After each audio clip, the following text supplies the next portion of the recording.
Bonjour et bienvenue Anglais Fragment. Welcome to Anglais Fragment. Today the subject is for beginner students. Aujourd'hui le sujet c'est pour les élèves débutants. We're looking at today the two future tenses. On va regarder les deux futurs, les deux premiers futurs. The simple future versus the future with going to.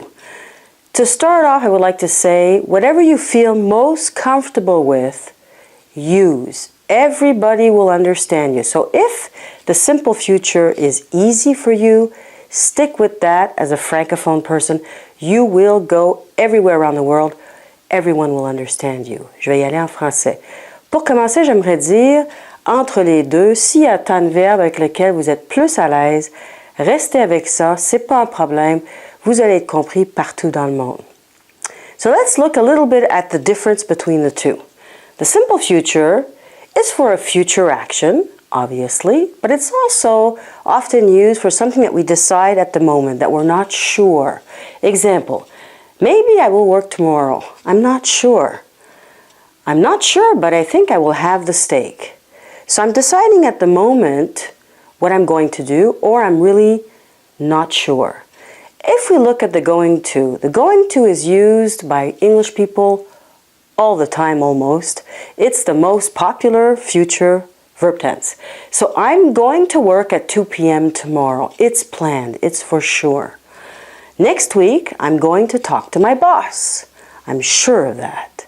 Okay, so this, if we were to say what is the difference between the two, is that the simple future is unplanned. It's not planned, and the future with going to is planned. But both can be used also for future actions.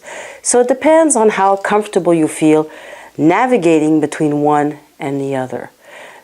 So I'm going to go in French. Donc, je veux vous dire que les deux futurs sont utilisés, mais le going to est utilisé beaucoup plus souvent que le futur simple.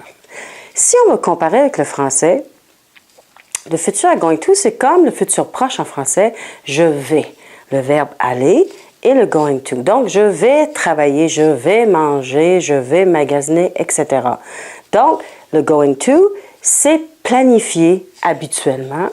Et le futur simple, ce n'est pas planifié, mais c'est aussi pour une future action. Donc, avec lequel vous êtes plus confortable, c'est à vous de gauger ça. Je vous dirais de pratiquer plus souvent, mais le going to, c'est ce qu'on entend partout maintenant, et surtout en slang, le gonna. Vous avez sûrement entendu le gonna, et c'est ce qu'on utilise pour exprimer le futur. Donc, ceci, c'est pour des élèves débutants, et comme je vous ai dit, s'il y en a un des deux que vous êtes plus à l'aise, restez avec ça pour l'instant. Plus tard, vous allez prendre de l'expérience.